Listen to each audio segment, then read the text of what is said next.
সবটাই যদি আপনারা ছেড়ে দেন শুধু বাইরে বিজনেস করবার জন্য, বর্ডার দিয়ে এগুলো যাচ্ছে, আবার কন্ট্রোল করো। আর তার আগে স্টক আমাকে দেখাবে কত ছিল, কত বেরিয়েছে, এখন কত আছে। কারণ আমি তো রেখে দিতে বলেছিলাম আপ টু জানুয়ারি আমাদের স্টকটা, শুধু বীজের জন্য আলু যেটা লাগে সেটুকু রেখে। তো কেন এটা হলো না এবং আমাকে কেন জানানো হলো না? আমি বলেছিলাম 1 লক্ষ করে করে আমি ছাড়বো, ছাড়তেও শুরু করেছিলাম, তারপরে যতটা পেরেছে নিয়ে নিয়েছে। আমি একটা কথা বলি, রাজীব কুমার তুমিও আছো, এটা কিন্তু প্রেসের সাথে ডাইরেক্ট কানেক্টেডও আছে।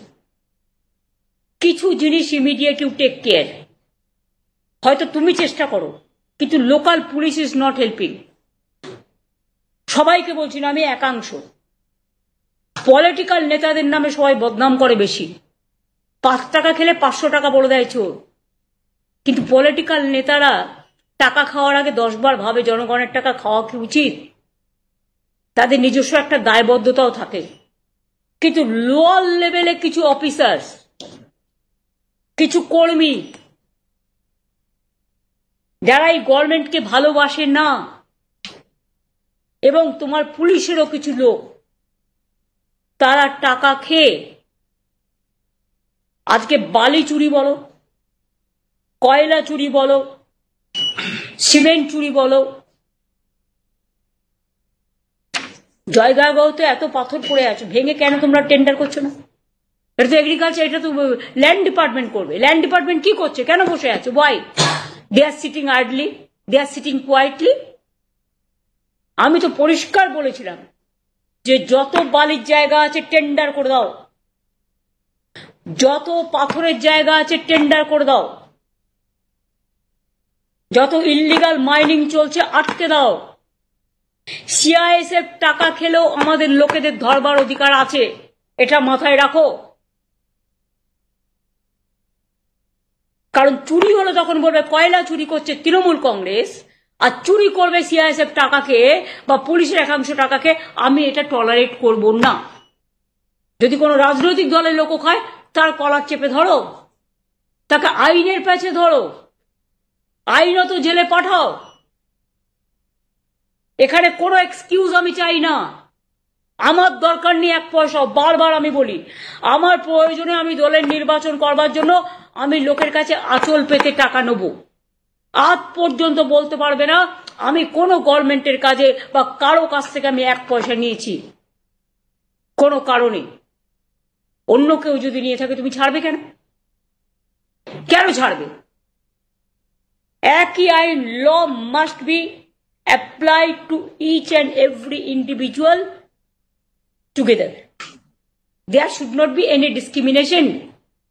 কেউ কেউ ভাবে একে ম্যানেজ করি, ওকে ম্যানেজ করি, নিয়ে এক্সটর্শন করি, তারা বাঁচাবে। কেউ বাঁচাবে না, আমি তো বাঁচাবো না। আমার কাছে কোথাও না কোথাও থেকে তো খবর আসবেই। সব আলুটা বেরিয়ে গেছে, মাথায় রেখো। আজকে আলুর দাম বাড়ছে। পেঁয়াজ আমি কষ্ট করে তৈরি করতে শুরু করেছিলাম, বাংলায় পেঁয়াজ তৈরি হতো না বলে, সবটা নাসিক থেকে আসতো। সেই পেঁয়াজ আমার খাওয়ার পেঁয়াজ নেই, আমাকে নাসিক থেকে আনতে হয়। আমার পেঁয়াজ বাইরে বিক্রি হয়ে যাবে কেন? আমি তো 50% পর্যন্ত প্রোডাকশন, এখনো কত পর্যন্ত হয়েছে? 7 লক্ষ টন। 7 লক্ষ টন টন আমি বুঝি না। আগে 4 লক্ষ টন হতো, এখন 3 লক্ষ টন বেড়েছে। আপনার আমি পার্সেন্টেজ জিজ্ঞেস করছি, কত পার্সেন্ট? 75%। 75% আমি সেই জায়গাটায় নিয়ে এসেছি। তো আমার যদি 50% বিক্রি হয়ে যায়, বাইরে এক্সপোর্ট হয়ে যায়, কারা গো? তাকে আমি টাকা দেবো, তাকে আমি বিমা দেব, তাকে আমি জমি উর্বর করার জন্য ইকুইপমেন্টস দেবো, প্রিজার্ভেশনের জন্য দিচ্ছেন, প্রিজার্ভেশনের জন্য দিচ্ছি। আর কিছু লোক বিজনেস করতে গিয়ে কমার্শিয়ালি স্টেটকে এক্সপ্লয়েট করবে। এটা যারা চাষি তারা করে না, এটা কিছু মিডল ম্যান আছে তারা করে, যারা দালালি করে সমাজটাকে শেষ করে দেয়। আর সেই দালালির টাকা তারা ভাগ দেয় একে একে তাকে। এটা যাতে নেয়। তুমি এসটিএফ কে স্ট্রং করো, অ্যান্টি করাপশন ব্যুরোকে স্ট্রং করো,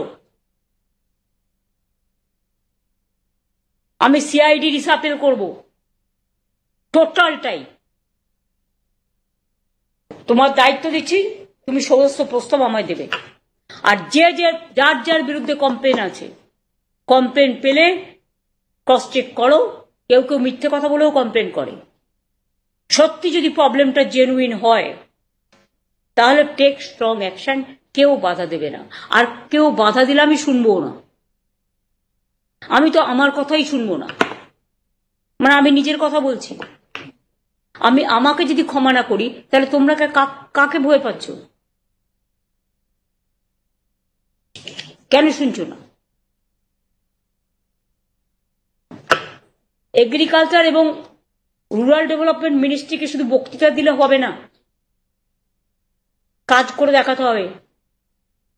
পুরো সার্ভে হয়েছে ওখানকার, যেগুলো আমাদের বন্যা টন্যা হয়েছিল, টোটালটা হয়ে গেছে। ঠিক আছে, আর বেশি বলতে হবে না। তার মানে যেটা আমরা বলেছিলাম যে এই যে বর্ষায় বন্যায় দানা যেগুলো হয়ে গেছে সেগুলো আমরা সার্ভে করেছি অলরেডি।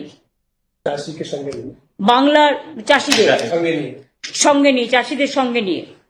আর কোনো সার্ভের কিছু পড়ে নেই তো? যদি পড়ে থাকে, যেটা আপনার এমসিসি আছে আমরা করতে পারিনি, 23 তারিখে এমসিসি উঠলে ওটা সার্ভেটা হয়ে গেছে, সার্ভে হয়ে গেছে। আমাদের যাওয়াটা হাউজিং এর কথা। আচ্ছা, হাউজিং তো আমি এখনো আসিনি। এগ্রিকালচার সার্ভে যেখানে ইলেকশন আছে সেখানে যতক্ষণ আপনার কোড অফ কন্ডাক্ট ওভার না হচ্ছে ততক্ষণ পর্যন্ত সারা বছরই তো ইলেকশন, তাহলে আর কোনো কাজ হবে না। যেটা আবাস নিয়ে যেসব জায়গাগুলো এখনো সার্ভে হয়নি বিকজ অফ ইলেকশন, ইলেকশনের কোড অফ কন্ডাক্ট ওভার হলে উইদিন 7 days সার্ভেটা কমপ্লিট করতে হবে। বাদ বাকি কৃষি জমিটা সার্ভে হয়ে গেছে। এটা সেপ্টেম্বর পর্যন্ত আমরা কৃষক বিমাটা দিই। আরে আপনি কথা কম বলুন না, আপনি কি ভাবেন যে আমি কিছু জানি না? আরে দাঁড়ান মশাই, সেপ্টেম্বর পর্যন্ত থাকে, কিন্তু আমরা দানার জন্য এবং প্রাকৃতিক দুর্যোগের জন্য বাড়িয়ে নভেম্বর করেছি। তা আপনি ওয়েট করেন না কেন? আমি কি আমাকে বলতে হবে কেন? আমি কি মানে কিছু জানি না? বাড়িয়েছি আমি, আর আমার মনে নেই? আমার যথেষ্ট মনে থাকে। আমি আজকে যেটা প্রেসকে বলবো যে প্লিজ এগুলো পজিটিভ ভাবে দেখুন, নেগেটিভ ভাবে দেখার চেষ্টা করবেন না। আপনারা কি করেন, পজিটিভ জিনিসটাকে অ্যাভয়েড করে